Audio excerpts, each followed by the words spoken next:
Olá, participante da FUNCEF, vocês que nos acompanharam em 2024. O Sem Economia está começando a sua segunda temporada, contra todos os prognósticos, não estou brincando.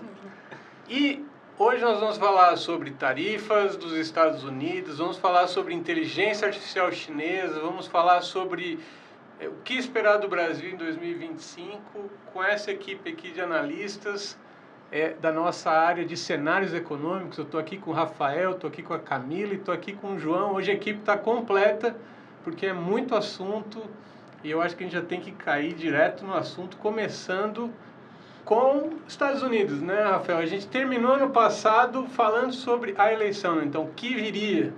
Agora a gente já teve uma posse e começou super animado 2025 nos Estados Unidos. Vamos começar falando de coisa boa. Fala de tarifa para nós. Como é que está a história? Estados Unidos terminou 24 agitado e começou 25 também no mesmo ritmo. É um prazer estar aqui com vocês, com a Camila, com o João, com você, Eduardo. Começando mais um ano aqui de Sem Economês. Conforme o Trump havia prometido na campanha, ele realmente implementou as tarifas, né, para China, México e Canadá. México e Canadá ele até suspendeu, né, por um mês, né, se reuniu com os presidentes de ambos os países e chegou num acordo para suspender as tarifas. Mas a tarifa contra a China permanece, né, 10%, enfim, já era esperado. Ainda é muito incerto ainda qual vai ser o impacto disso, né? Muita gente espera que isso seja inflacionário, não é muito o nosso cenário, a gente não está indo por aí. Eu acho que tem um efeito cambial que ajuda a amenizar as tarifas, enfim, o efeito das tarifas, né? O dólar ganhando, se valorizando frente às outras moedas. Para o americano, né, os demais produtos ficam mais baratos, né, digamos assim, né? Você compra mais com a mesma quantidade de dólar. E isso deve afetar a gente em relação a tarifas, né? Porque eu vi que o Trump está muito focado nos principais parceiros ali, né? Sim. O Brasil pode respingar para a gente também, por exemplo, em áreas como agricultura? Eu acredito que não, né? Eu acho que tem uma preocupação no governo dos Estados Unidos com o alto déficit, né, dos Estados Unidos, chegou a quase $1 trilhão em 23, perdão. Então, acho que o Trump ele tem essa preocupação com o déficit comercial dos Estados Unidos muito, muito alto. E esses países em que ele implementou as tarifas são os principais parceiros comerciais, né? México, China e Canadá. Acho que a ideia dele é reduzir um pouco o déficit, né? Melhorar um pouco a troca entre esses países. A China ele já havia ali não é a primeira vez que os Estados Unidos impõem tarifas à China, né? Começou com o próprio Trump e as tarifas se estenderam também no governo Biden.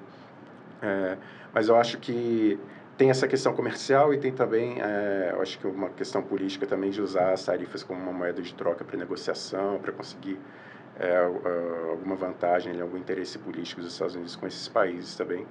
Tanto é que ele impôs a tarifa justificando né, por trás dessa imposição, ele fala sobre o controle de fronteiras, né, e de entrada de drogas nos Estados Unidos, né, para Canadá e México, né.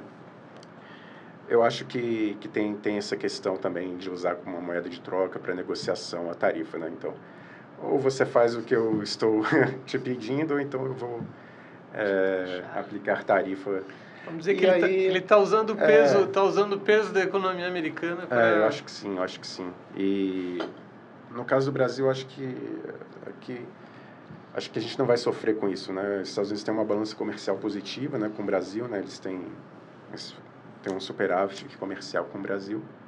Então, só esse fato eu acho que já afasta, né, esse risco de tarifas, e também não há nenhum conflito entre os dois países, né? A condução política tem sido, digamos assim, tranquila, né, entre os dois países. Eles então, não acho ficam em posição desfavorável quando você está falando de Brasil, né? Eles estão em uma posição favorável. Então, eu acredito que essas ameaças de imposição de tarifa, né, do Trump é mais para os países pelos quais ele se sente, de certa forma, economicamente ameaçado. Enfim, é importante proteger a economia americana para ele. Eu acho que para os três aqui, até é bom voltar nesse contexto aqui, nesse conceito, desculpa, que é a questão da balança comercial. Quer dizer, quando a gente está falando em déficit, a gente está dizendo que os Estados Unidos hoje importam muito mais desses países do Exatamente. E eu queria que você só comentasse um pouquinho por que esse desequilíbrio do jeito que está é uma preocupação para uma economia americana, por exemplo. Não, acho que especificamente para os Estados Unidos isso não é um problema. Eu acho que é só uma estratégia do Trump retomar a produção interna, né? O que a balança comercial deficitária dos Estados Unidos mostra, né? Os Estados Unidos está recorrendo muito mais a outras economias do que a produção interna, né? Mas isso também é uma estratégia, né? Por exemplo, no México, né? Os Estados Unidos nos últimos 5 anos têm investido muito no México, né? Então, o México tem produzido muita manufatura que os Estados Unidos importam, mas na verdade são empresas americanas ali no México produzindo, aproveitando a mão de obra barata, né? Os custos de produção mais baratos no México. Para ter essa vantagem, né? Conseguir essa vantagem, um custo menor produzindo ali no país vizinho do que dentro dos Estados Unidos, onde você vai ter um custo maior de mão de obra e de recursos. Enfim, é uma questão estratégica. Assim, para os Estados Unidos isso não chega a ser um peso relevante, assim, diferente do... Porque os Estados Unidos é o país que tem a moeda dominante, né? O dólar, né? Isso já é um problema para economias como o Brasil, né? Você ter um déficit comercial muito grande, né? Aí sim, você já vai ter um câmbio desvalorizado, isso vai chegar em algum momento pode chegar em algum momento na inflação, enfim. Endividamento externo também pode virar um problema, né? Se você tiver falta de divisas, né? No caso no dólar. Então, especificamente isso não é um problema para a economia dos Estados Unidos, né?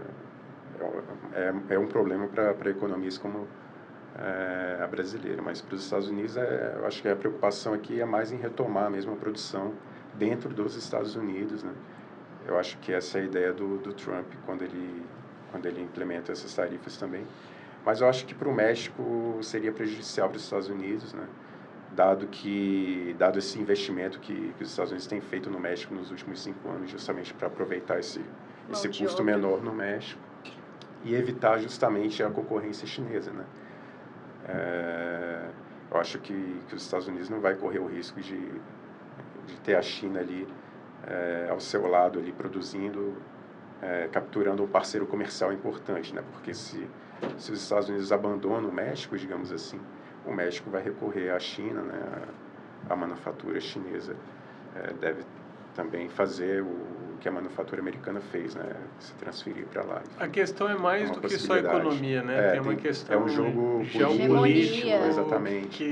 A China é a que mais atualmente ameaça essa hegemonia, esse poder americano. Então, como a gente vai comentar também depois, né, da inteligência artificial chinesa, isso tudo é um baque, assim, não só econômico, né, mas que ameaça esse poder que eles podem bater de frente. A China, hoje em dia, é um país que pode bater de frente com os Estados Unidos. E, assim, está tudo conectado, né? A gente tem tarifas, mas um dos assuntos dominantes, que inclusive faz parte do mandato da plataforma eleitoral do Trump, é a questão do controle da imigração, né? Ao mesmo tempo em que a gente fala que para a manufatura voltar para os Estados Unidos você tem que ter imigração, aí você quer controlar. Como é que isso se encaixa aí nesse tabuleiro aí da macroeconomia, essa questão da imigração? É verdade, outro ponto também, né, que alguns analistas apontam como inflacionário, né, porque essa mão de obra imigrante é importante, né, justamente para a produção de máquinas, equipamentos, ou para setores ali como construção civil e varejo que absorvem essa mão de obra, né, geralmente são os setores que absorvem essa mão de obra. Mas, assim, nos últimos anos, os Estados Unidos também expulsou muitos imigrantes, né? E a gente não viu assim um impacto relevante no mercado de trabalho, né? Esses setores que eu citei aí, que geralmente absorvem essa mão de obra imigrante, né? Muitas vezes menos qualificada. Nesses setores há mais oferta de mão de obra do que demanda, né? Ainda. Então, os setores que estão, digamos assim, apertados, né? Que falta mão de obra nos Estados Unidos, são setores que demandam ali uma qualificação maior, né? Setores de alta tecnologia. Esses sim apresentam um mercado de trabalho bem restritivo, né? Bem pressionado. Mas os setores que geralmente absorvem ali a mão de obra imigrante, eles têm uma oferta maior que a demanda hoje. Enfim, é um risco só se realmente o Trump fizer uma expulsão assim de imigrantes em uma escala nunca vista, até mesmo no primeiro governo dele, né, no primeiro mandato, ele não fez isso, né? E era um tema também importante na campanha naquela época, né? Ele também batia muito nessa questão da imigração. Então, a gente também não vê como inflacionário, né? Ou seja, isso se transformando numa pressão no mercado de trabalho que poderia chegar até a inflação, né? No aumento de custos. A gente não vê isso como inflacionário, embora haja o risco, né? Depende muito do tamanho, digamos assim, dessa política de expulsão de imigrantes do Trump. Até falando nisso aí, já vamos entrar nesse tema. Camila, atividade econômica americana, né? Sim. O pessoal está falando que está moderando, né? Que significa que está dando uma arrefecida. O que significa isso aí em termos práticos para nós? Então, Eduardo, eu já vou fazer uma contextualização aí, porque o que acontece? A taxa de juros americana também está num patamar que é considerado alto. Por quê? A gente está com uma inflação lá nos Estados Unidos perto de 3%, né? E lá nos Estados Unidos você tem uma meta de inflação que ela é implícita, ela não é igual aqui no Brasil, que a gente tem a determinação de uma meta de inflação. Mas existe esse interesse em perseguir uma meta de 2%. E persistentemente essa inflação está mais alta, então por conta disso taxas de juros também estão mais altas. Então, por volta... É uma banda lá nos Estados Unidos, não é uma taxa, é uma banda de taxa. Então, elas estão por volta de 4,25% e 4,50%, né, ao ano. Então, é considerada uma taxa alta lá nos Estados Unidos. E aí, o que acontece? Isso freia também a atividade econômica, inclusive é um dos métodos que se usa para conter a inflação, justamente porque você freia a economia. E com a posse, né, do novo presidente, do Trump, e essas expectativas de tarifa, essa questão da imigração, isso tudo mexe também com as expectativas e, consequentemente, com a própria economia, com a atividade econômica lá que está mais branda. E aí, o que a gente tem também, assim, vai cortar juros? Não vai lá nos Estados Unidos?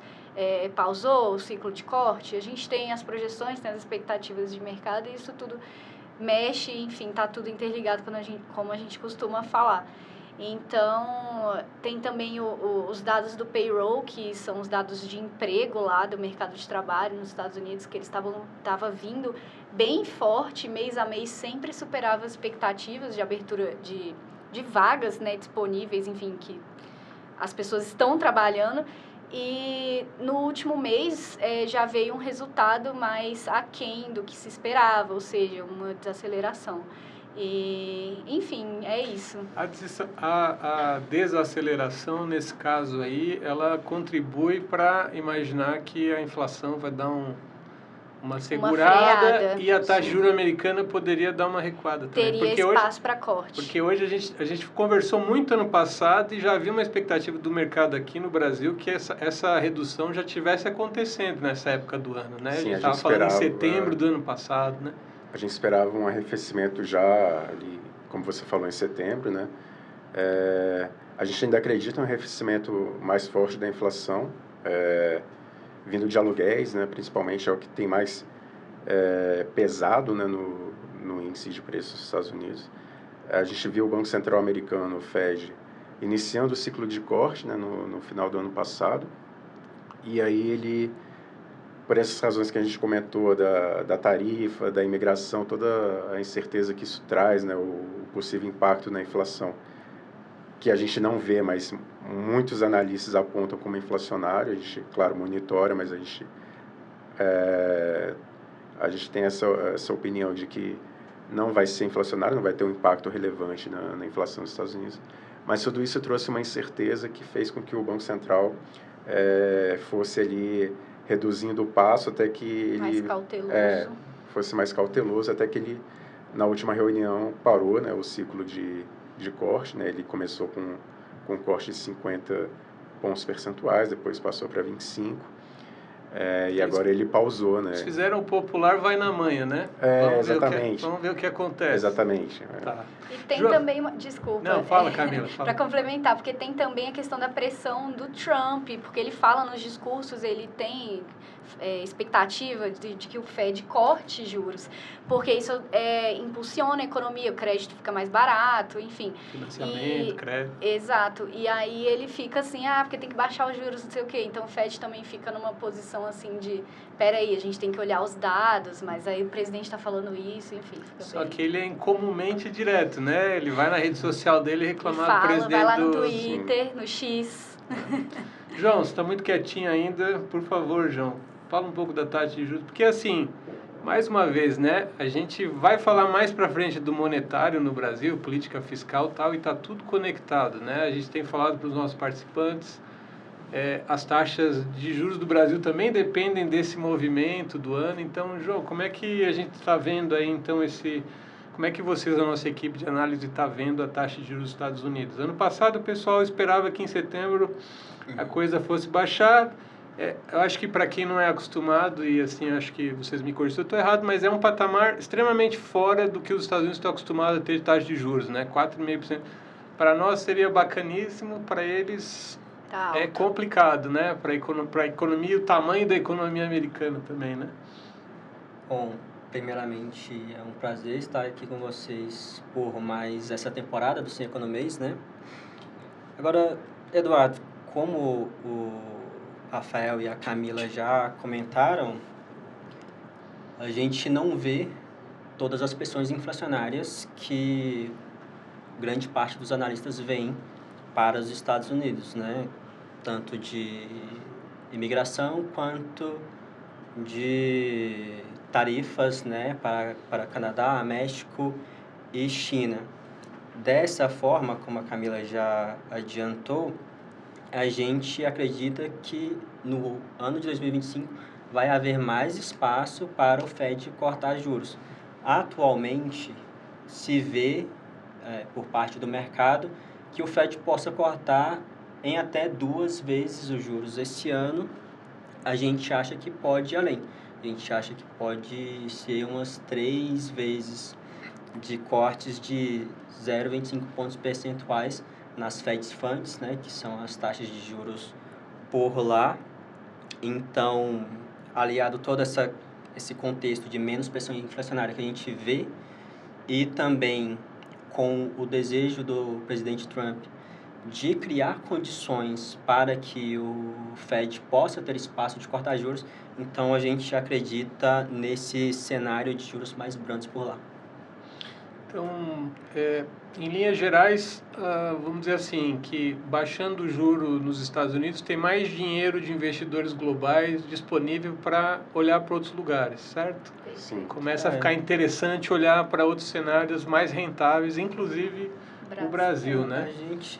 A gente viu isso recentemente, né?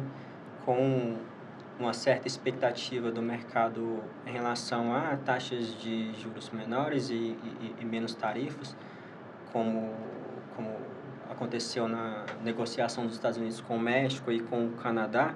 A gente acabou observando algumas moedas se valorizando frente ao dólar. A gente viu o euro se valorizando, a gente viu a libra esterlina se valorizando e o próprio real também se valorizou, né? Então, é justamente essa questão, se existe o mínimo de expectativa que as taxas não vão estar tão altas quanto se esperava inicialmente, o mercado começa a se antecipar a esse movimento e já distribuir seu capital ao redor do mundo, né?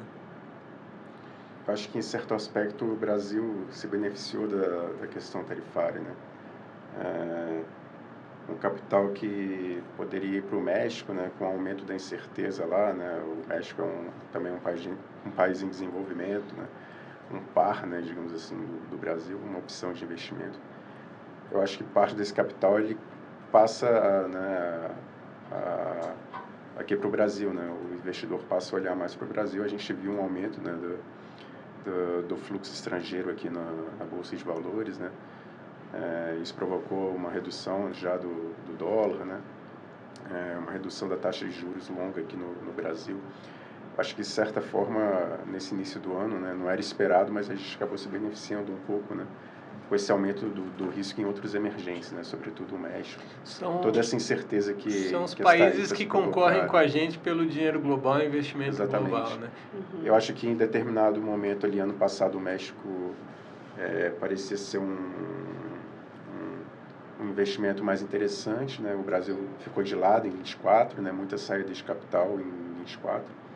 E esse ano começa diferente, né? O investidor estrangeiro voltando ao Brasil e já melhorando, né? O índice Bovespa já ganhando no primeiro mês do ano, né?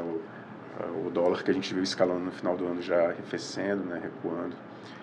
E as taxas de juros também recuando, né? As taxas de juros longas aqui no Brasil. Até interessante, Rafa, porque assim, vamos pensar, estou falando aqui para tirar dúvida com vocês, mas assim, eu imagino que o México tem um poder de fogo muito limitado numa discussão com os Estados Unidos. Mas a China já começou a sua retaliação tarifária. Ela teria, vamos dizer assim, uma condição muito diferente de estar nessa mesa de negociação, né? Então, assim, já entrando um pouquinho no nosso assunto China, como é que a China como é que o mercado tá imaginando que a China vai reagir? Essas retaliações são só discursos políticos? É uma coisa séria? Como é que vocês estão enxergando isso? A China já retaliou, né? Também implementou tarifas, né? Acho que de 10% a 15%, né? Aos produtos americanos. Mas eu acho que essa relação China e Estados Unidos já vem há algum tempo, assim, né? Os dois países, de certa maneira, estão preparados, né? Já estavam esperando isso, né? E tem também a questão que a gente vai levantar logo mais aqui, a tecnologia, né? Como esses dois países estão disputando na inteligência artificial ali, né? No que a gente tem de mais avançado hoje na tecnologia, esses dois países competem. Então, assim, seria bom se eles, digamos assim, entrassem num acordo para voltar, né, as duas principais economias do mundo, né, a voltar a ter uma relação comercial positiva, né, sem essas tarifas, enfim, sem esses embargos, né, de produtos, né, de tecnologia, de transferência de tecnologia. Mas eu acho que não vai ser esse o cenário, mas, claro, seria positivo para toda a economia, né, para o próprio desenvolvimento tecnológico, né? Mas eu acho que vai continuar, né, nesse ritmo, assim. Os Estados Unidos, de certa maneira, está preparado, né? Também, todo esse investimento que ele fez no México foi justamente para não ficar dependente dos produtos da China, né, da manufatura chinesa. E, por outro lado, também a China buscou soluções também para não ficar dependente dos Estados Unidos, né? E a corrente de comércio entre os dois países, né, quando a gente olha exportações mais importações entre os dois países, caiu, né, ao longo desses pelo menos 3 anos, né? Então, eu acho que essa relação já vem assim há algum tempo e os dois países já vêm se preparando para uma relação mais conturbada, né? Nessa relação conturbada, a inteligência artificial entrou, né, Camila? Sim. Entrou uma inteligência artificial nova, o DeepSeek, né? Perfeito. Chinesa. Fala para nós aí por que o mercado, todo mundo olhou assustado, por que as empresas americanas tiveram aquele tombo gigante que a gente só viu isso no noticiário. Explica para nós, por favor. Sim, como a gente estava comentando, né, essa briga aí não é só econômica, é pela hegemonia, é como se fosse uma guerra fria mesmo entre esses dois países, modernizada aí para o século XXI, né, já que não é, vou apertar um botão e explodir você, que igual era na Guerra Fria, né, mas vou comparar... Isso inspirou vários ótimos filmes do Rambo, por exemplo, não vou reclamar. Vários filmes, né, com a propaganda americana. Rock. Mas é como se fosse, vou até comparar aqui, o lançamento do DeepSeek, acho que foi dia 27, foi no final do mês de janeiro, foi igual ao lançamento do Sputnik, porque foi como, né, em princípio, os Estados Unidos, ele foi pego de surpresa aí. O Trump começou a ameaçar, falar dessas tarifas, envolvendo a China nessa história, e a China falou, pois olha aqui o meu poder. Pegou e liberou o DeepSeek, que é a inteligência artificial gratuita, como se fosse um chat GPT chinês, numa versão gratuita que em princípio é muito mais poderosa até do que a versão paga dos concorrentes americanos, como, por exemplo, o ChatGPT, que é o mais conhecido, né? Por isso que eu estou citando. Então, assim, você vai impor tarifa, você vai taxar. Só para vocês terem uma noção, os chips, os semicondutores que os Estados Unidos exportam, eles são proibidos de serem exportados para a China não pode importar, e mesmo assim eles conseguiram entregar uma inteligência artificial super potente, ou seja, desconfia-se que de duas uma, pode ser que antes de ter esse embargo dessas exportações de chip e de semicondutores para a China, eles tenham feito um estoque, eles já se prepararam, se colocando assim como, estou um passo à sua frente, ou que eles possam, também, como o Rafael comentou, estar usando outros meios, como, por exemplo, eu não posso importar essas peças dos Estados Unidos, mas a Singapura pode, que é um país aliado deles. E aí, com a liberação desse DeepSeek, no dia 27, a gente teve um tombo das Big Techs americanas, na Bolsa Americana. A gente viu, assim, jorrou sangue mesmo, foi uma perda gigantesca e uma correria, né? Porque, como é que esse sistema aí tá tão avançado e a gente não consegue concorrer com isso, sendo que é um país que está com embargo de importação de produtos, né, aqui americanos de tecnologia. Os Estados Unidos está sempre se protegendo, né, para que a tecnologia deles não seja exportada para a China, para ele não ter uma cópia, e eles estão batendo de frente, sabe? Então foi assim, deu um sacode, um balança, e aí também você coloca várias acusações, né? As grandes empresas estão dizendo que eles burlaram as regras aí e arrumaram esses chips, né?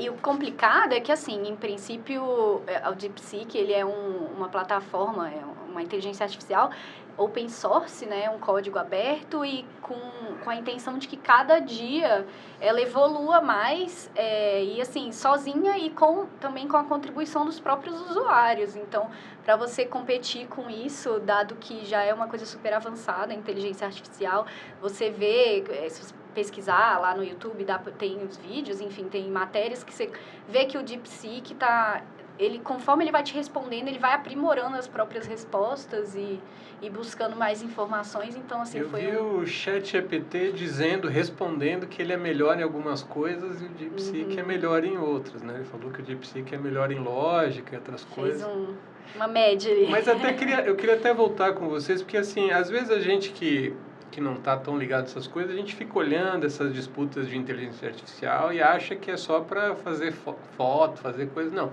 A gente está falando aqui, outro dia eu vi um comentarista americano dizendo que nós vamos olhar no futuro para esse momento e vai ter o mesmo impacto que teve a eletricidade no mundo, quando ela se tornou, porque a questão aí é produtividade, né? Produtividade da economia, né? Eu vi cálculos nos Estados Unidos falando em 25% a mais de produtividade por trabalhador e tal. É isso, né? E assim, a eficiência também, a redução do custo de tempo que você tem com as tarefas. A inteligência artificial é isso, não é só, você ir lá perguntar para o ChatGPT, me ajuda a fazer uma receita, tem um repolho e um arroz, me ajuda a fazer uma receita. É muito mais do que isso, é utilizado também nas operações de mercado, já está tudo interligado, tem empresas que já utilizam dessa forma. Acho que, sobretudo em programação também, a agilidade que traz para a programação, a gente usa bastante, né? De data, mudou bastante, assim, a tarefa do economista do dia a dia, né? Hoje a gente trabalha com uma quantidade de dados muito maior do que a gente trabalhava antigamente, né? Então a gente precisa recorrer à programação. Para vocês que são maníacos dos dados, é um paraíso, né? Exatamente. Então, até não sei se o pessoal sabe aí dos nossos participantes, mas, por exemplo, quando a FUNCEF roda uma política de investimentos, que acabou de sair a nossa nova política, é mais de 20 mil... Quando a gente fala mais de 20 mil cenários, não é que eu estou dando uma metáfora, é isso aí mesmo, né? São milhares de cenários possíveis para chegar na melhor carteira no contexto que se está projetando, né? Porque, como o João falou, isso é importante. A gente sempre reforça, porque a gente recebe essas mensagens dos participantes, que é o seguinte: depois que a coisa se concretiza, é fácil a gente olhar para trás e fazer análise. O mercado financeiro se posiciona antes. Não adianta correr atrás depois que a coisa consolidou, né? Por isso que a gente está conversando sobre esses cenários todos, né? A gente não faz a alocação da nossa cabeça, né? A gente tem todas as áreas de renda fixa, renda variável, de investimentos e líquidos, que geram premissas baseadas em métodos científicos de expectativas de risco e de retorno, passam essas informações para a gente gera também a gente gera projeções de cenários econômicos, e a gente junta todas essas informações em um modelo super robusto, validado academicamente, que inclusive tese de doutorado. A gente combina essas informações nesse modelo e aí ele gera os tais dos 20 mil cenários. Ele vai juntar todas essas informações e gerar a escolha ótima de uma entre 20 mil, que, baseado no ponto de partida, é o que potencialmente vai nos trazer o melhor retorno com o menor risco. Então, não é algo trivial o que é feito para a elaboração das políticas de investimentos. Importante tocar nesse ponto, que nós vamos chegar no Brasil agora, e o Brasil é um capítulo à parte sempre, mas assim, quando a gente fala em resultado de fundo de pensão, de previdência, não é só o que às vezes eu acho que isso é uma coisa que vocês devem conviver muito, que o pessoal acha assim, por que não rendeu mais? Por que não foi mais longe? Porque o mandato, né, a missão da turma tem a ver com risco também, né? A gente pode às vezes render muito mais, mas vai chegar num nível de risco que é muito perigoso quando você está mexendo com dinheiro de tanta gente e dinheiro de aposentadoria, né? Uma coisa muito importante para a vida. Então, isso conta, né? Então, é sempre bom ter isso em mente, né, João? Exatamente, né? E como você bem disse, Eduardo, a gente é um fundo de pensão. Nosso propósito é proporcionar uma aposentadoria, um benefício, uma pensão que gere um futuro confortável para os nossos participantes, né? Nosso objetivo não é superar o mercado todos os dias. Nosso objetivo é que a cada ano a gente construa retornos que, no final da contribuição desse participante, a gente possa devolver esse patrimônio para ele e falar, olha, está aqui o que você confiou a gente, está aqui o seu retorno, vá curtir sua vida. Então, a gente não tem o direito de ficar expondo o patrimônio do participante a riscos desnecessários, porque no longo prazo a prudência sempre vai se pagar. A pior coisa que tem no mercado é tentar achar timing, né? O timing é a coisa mais complicada. Então, às vezes o cara olha um tipo de fundo, sei lá, um multimercado, tem sempre essas ofertas, vai pintar aí né, nos nossos newsletter, oferta.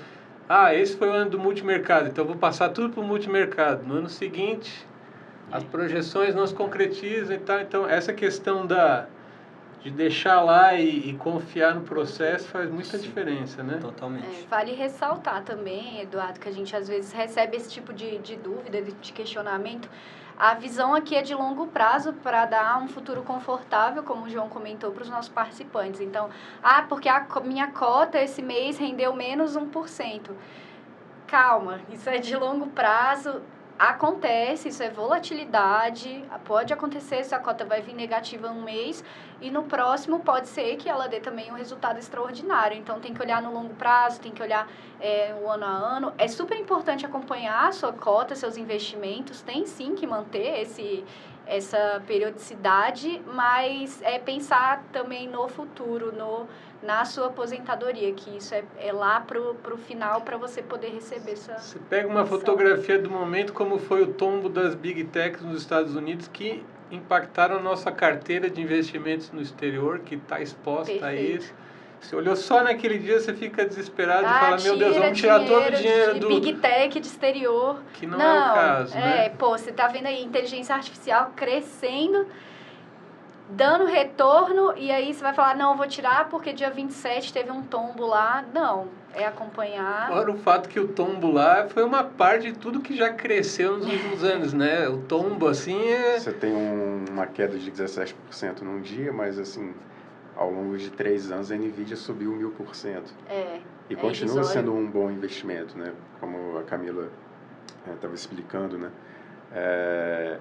Para o desenvolvimento do DeepSeek, muito provavelmente foi utilizado um GPU, né, um semicondutor produzido pela NVIDIA, né? Então a NVIDIA continua como protagonista no cenário de inteligência artificial. Exato. Agora tem o DeepSeek, né, Concorrente. que é um modelo de inteligência artificial mais eficiente do que vinha sendo construído até então, né? E aí trouxe essa dúvida, né, sobre qual é a real demanda por semicondutores, né, enfim, se não há tanta necessidade de processamento, né, capacidade de processamento, então não haveria tanta demanda pelos semicondutores produzidos pela NVIDIA. Só que a NVIDIA continua produzindo os semicondutores que, digamos assim, sustentam todo o desenvolvimento de inteligência artificial. Então, assim, continua sendo uma empresa relevante, um investimento relevante. E para as demais também Big Techs, né, para Meta, para Google, enfim, para as outras Big Techs dos Estados Unidos,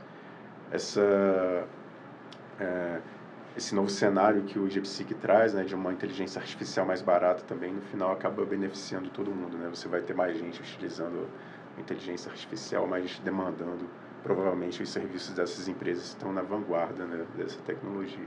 Então a gente tem que ter paciência, né? Eu acho que a palavra é paciência, analisar as coisas com calma, né? Um dia após o outro, a gente não pode... Sem efeito manada. A gente tem que ter paciência, cautela, analisar com cuidado, né? Aliás, né, porque assim, inteligência artificial é uma coisa que certamente nós vamos falar daqui para frente e tal, mas assim, o brasileiro mesmo ficou preocupado com o dólar. Primeiro porque quem tinha viagem comprada de final de ano já complicou, né? Eu lembro quando eu viajei uma vez com o dólar a 3,25, eu já achava que estava caro. Alto.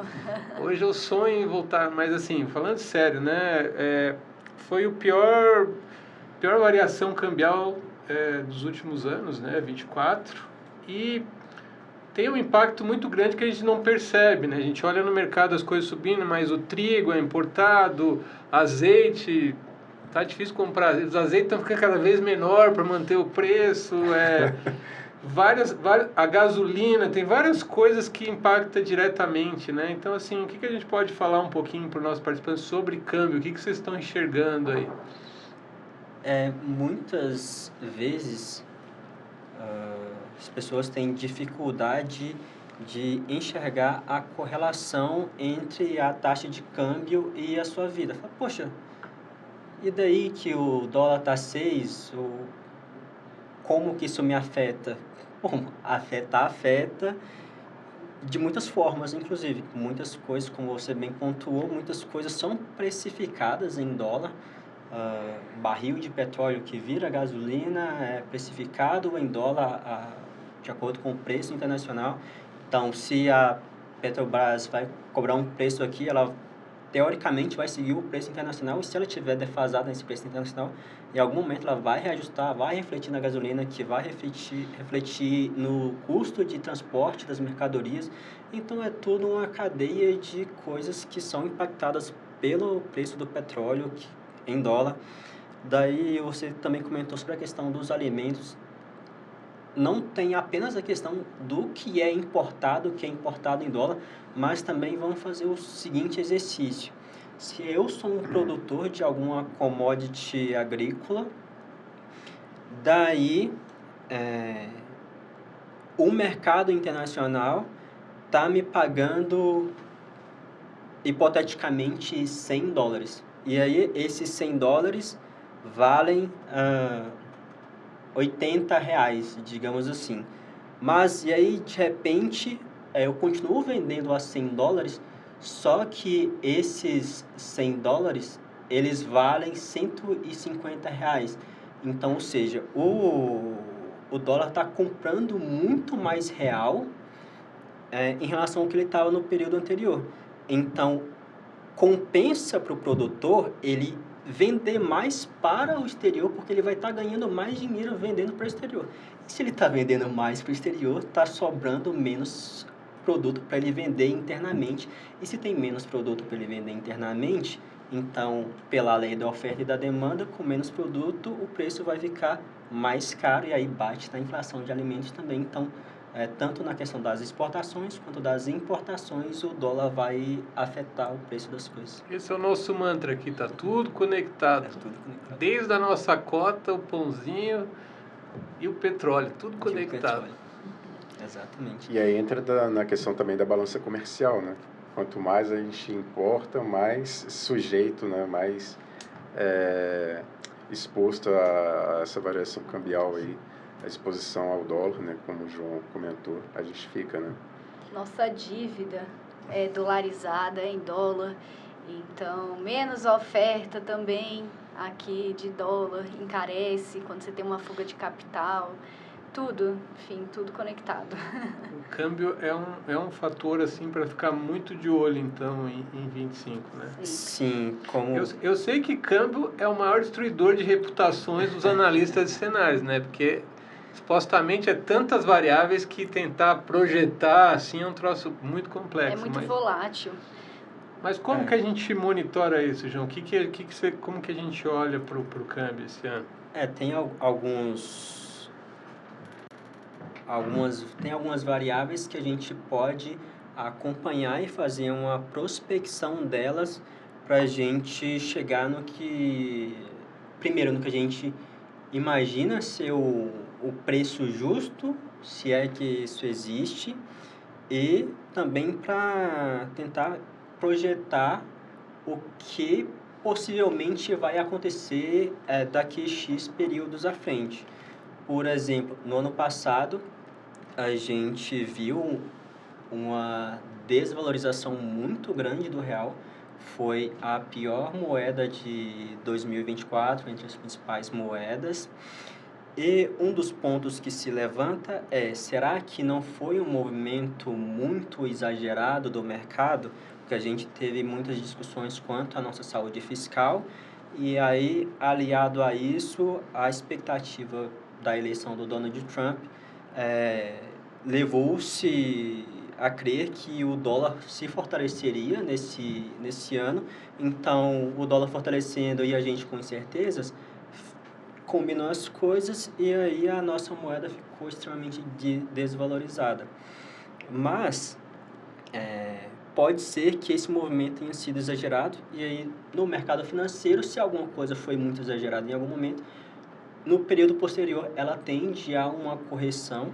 Então a gente acredita que nós estamos passando nesse exato momento por uma correção desse exagero que a gente observou em 2024, e aliado a isso também a gente tem o cenário externo, né, que já não se imagina um dólar tão forte em 2025, por todas as questões de pressão do Trump em relação ao corte de taxa de juros. A gente já conversou que cortar a taxa de juros leva o capital para os outros países, então se o capital sai dos Estados Unidos, o dólar se deprecia. Então, a gente pega essa questão da expectativa de um dólar menos forte com o reconhecimento de que se havia um pessimismo exagerado no Brasil, então a gente observa no início desse ano já o real sendo a moeda de maior valorização no mundo. Então, tem esse ajuste que a gente está observando nesse início do ano. A gente também viu dados interessantes do mercado de trabalho. Até vi o Coimbra postando no LinkedIn, que o homem também posta umas coisas bem legais lá no LinkedIn. Mas é interessante que ao mesmo tempo que o Brasil está num nível super forte de mercado de trabalho, a gente também vê que o número de pessoas efetivamente buscando trabalho ou dentro do mercado de trabalho reduziu, né? Então, assim, o que o mercado de trabalho está indicando, no fim das contas? A gente está num momento que está aquecida a economia, está muito aquecido? O que a gente pode concluir disso? Não, sem dúvida, a gente tem uma atividade econômica aquecida. O mercado de trabalho, uma taxa de desemprego nível historicamente baixo, né, um dos mais baixos da história. Quando a gente olha as outras métricas também de formalização do trabalho, né, subutilização do trabalho, são positivas também, né? Então, assim, há crescimento do emprego formal, a subutilização do trabalho, que é aquele indivíduo que trabalha menos de 8 horas, né, por semana, né? Também tem reduzido, né? Então, assim, é aquele cara que faz bico, né? Esse trabalho, digamos assim, que é subutilizado, tem diminuído. Mas é um mercado de trabalho, como você falou, menor, né? Desde a pandemia é menor. Então, muita gente saiu do mercado de trabalho, né? A gente teve um impacto ali econômico significativo com a pandemia, né? Muitas empresas fechando, muita gente perdendo o emprego. E essas pessoas não voltaram para o mercado de trabalho, né? E estão recebendo assistência social, né? Então, continuam recebendo assistência social, né? Então, o aumento, né, do benefício, eu acho que criou um incentivo também para que essa pessoa não retornasse ao mercado de trabalho, né? Continuasse recebendo o benefício. E o mercado de trabalho se mantendo nesse nível, né? É 6%, né, de desemprego, né? Do pessoal que quer trabalhar, 6% supostamente. Exato. Isso vira uma possibilidade de pressionar a nossa inflação, porque quando você começa a ter mais dificuldade de contratar gente, você tem que pagar melhor, pagando melhor, você gera custo para você e tal. Isso é um fator de pressão hoje? Existe uma transmissão ali para a inflação de serviços, né? Sobretudo serviços, né? É mais fácil você reajustar, né, os contratos, né, repassar aumento de preços, né, quando você tem um mercado de trabalho mais aquecido e com aumento também do salário, né, do salário real.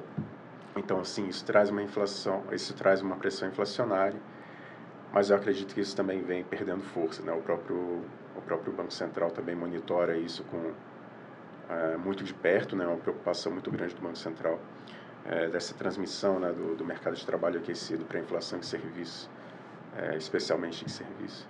E a gente também tem essa preocupação, mas eu acho que com o cenário que a gente tem aqui de arrefecimento da atividade econômica no Brasil, sobretudo no segundo semestre, eu acho que a gente vai ver uma piora, não uma piora muito grande, mas uma piora nos números tirar um pouco do mercado de trabalho. Do acelerador. Isso não vai pressionar tanto quanto muitos analistas imaginam a inflação, né? A gente chega agora no nosso assunto final de hoje, que acho que junta tudo, que é a questão nossa, inflação, política monetária. Acabamos de ter mudança no Banco Central. Eu já dei uma conferidinha antes de vir para cá, gravar, que o mercado, né, as pesquisas com o mercado estão projetando um ano com um crescimento na nossa economia menor do que do ano passado, que foi surpreendente até, né, foi forte para as expectativas. Como é que vocês estão vendo isso, Camila? Acho que pode começar falando aí. A política monetária e a inflação, né, dessa correlação aí, né? A gente já tem meio que alguns aumentos já da taxa básica de juros, a Selic, já contratados, né, que significa que já foram anunciados, pré-anunciados. E, ao mesmo tempo, eu tenho visto o pessoal falar que a partir do segundo semestre a coisa pode dar uma invertida. Como é que vocês estão vendo esse cenário? Eu queria que você explicasse um pouco para o nosso participante, porque é uma dúvida, a gente está divulgando o resultado de 24, a pergunta que mais tem é, 25 vai ser igual a 24? Dá para olhar diferente? Como é que vocês estão vendo isso? Perfeito. A comunicação do Banco Central, tá, do Galípolo, é que a gente tenha mais um aumento de 1% na próxima reunião, em março, né? Se eu não me engano, em março. A gente vai ter um aumento de mais 1%, então chegando em 14,25% a taxa de juros. Isso já está contratado, assim, como você comentou, já é uma expectativa, porque a própria comunicação do Banco Central é essa. Então, mais 1% aí. Só que aí as expectativas, elas diferem, assim, no mercado. Tem gente que já está... Tem alguns analistas de mercado que estão vendo chegando a 15%. A nossa visão aqui é que pare nesse 14,25% e depois a gente comece a ver no segundo semestre uns cortes, chegando no final do ano, aí até anotei aqui para trazer para vocês, em 13%, a gente terminando o ano de 2025 em 13%. O que acontece?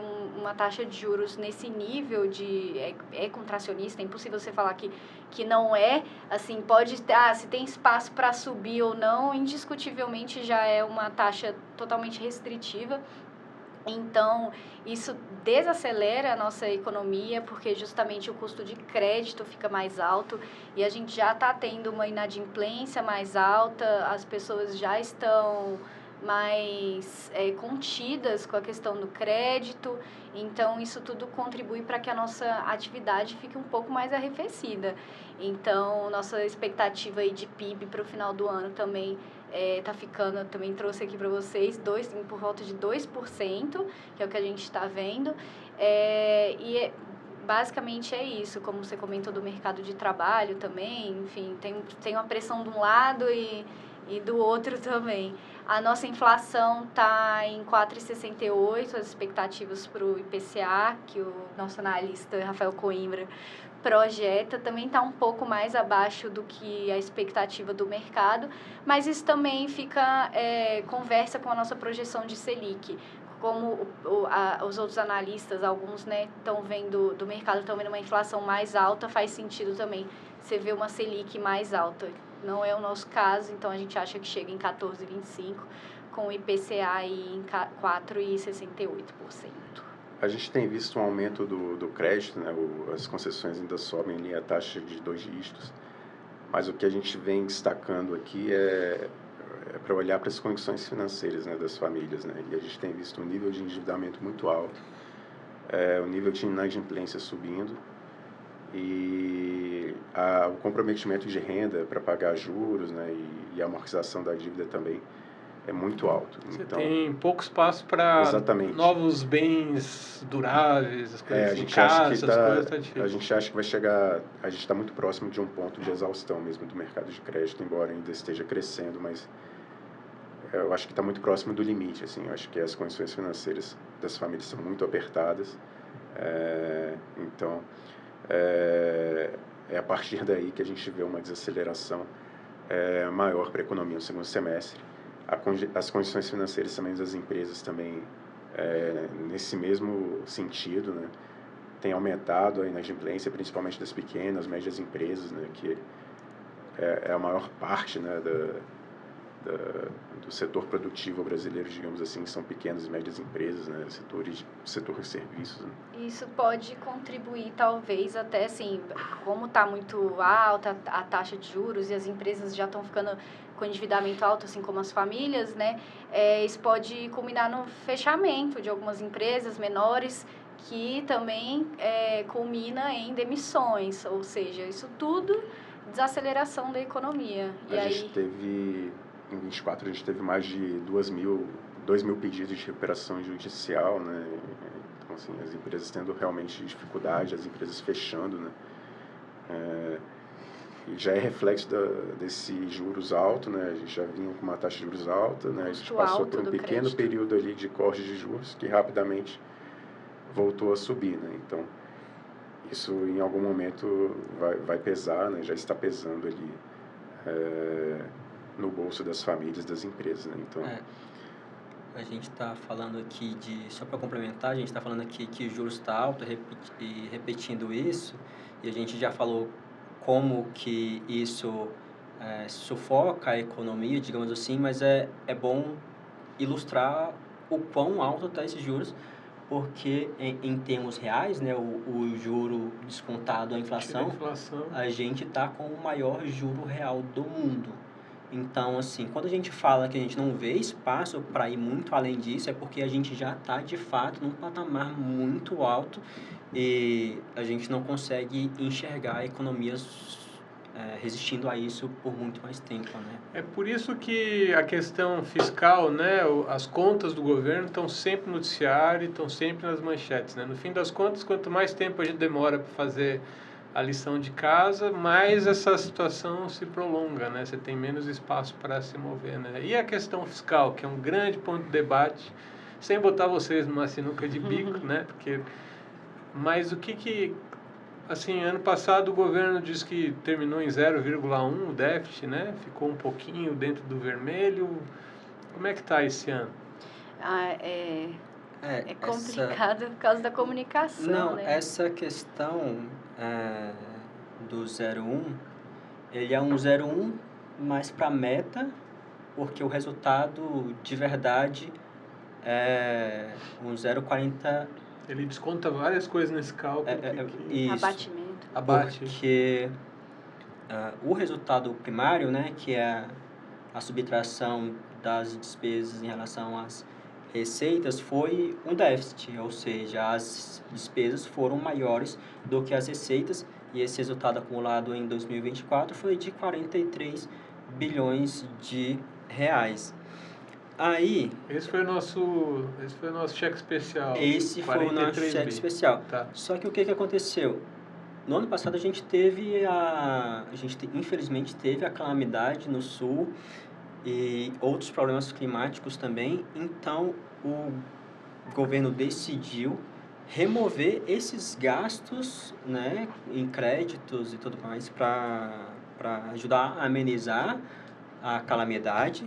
O governo decidiu retirar esse valor do resultado para o fim da meta fiscal. A meta fiscal, né, do arcabouço, que já foi bastante discutido, que era até menos 0,25% do PIB.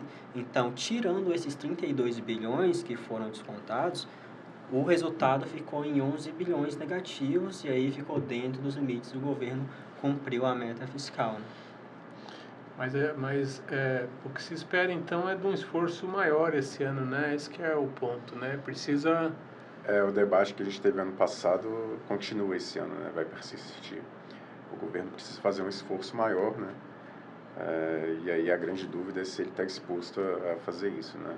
Tem uma coisa assim que o pessoal fala pouco, mas eu acho que talvez seja relevante, é que quando o governo ele está com muito apetite, ele precisa de muito financiamento, ele compete com as próprias empresas e tudo, né? Por que eu vou investir, arriscar numa empresa, na bolsa, financiar isso se eu posso ficar na renda fixa aqui, seguro, né? A gente voltou num momento no Brasil que, né, enquanto fica alta essa taxa Selic, prejudica muitos outros ativos, né? A renda variável fica aí menos atrativa, né? Quando você tem os juros muito altos. Então, assim, o Coimbra comentou, né? O Rafael comentou que a Bolsa tá performando bem. Mas é isso, quando você tem um título público lá pagando bem mais alto, às vezes a pessoa que tem um perfil mais conservador para investir prefere não arriscar uma renda variável. Como a gente comentou no início, né? Essa performance positiva, eu acho que é muito mais do investimento estrangeiro, né, o investidor lá fora voltando para o Brasil, do que propriamente uma melhora das condições internas, né, que a gente continua com as mesmas, né, com os mesmos questionamentos, né, as mesmas dúvidas sobre a trajetória fiscal. Então, assim, a gente ainda tem um dever de casa para fazer, né. A gente teve uma melhora agora no início do ano, né, com o real ganhando valor, né, se recuperando, o Ibovespa também subindo agora no início do ano.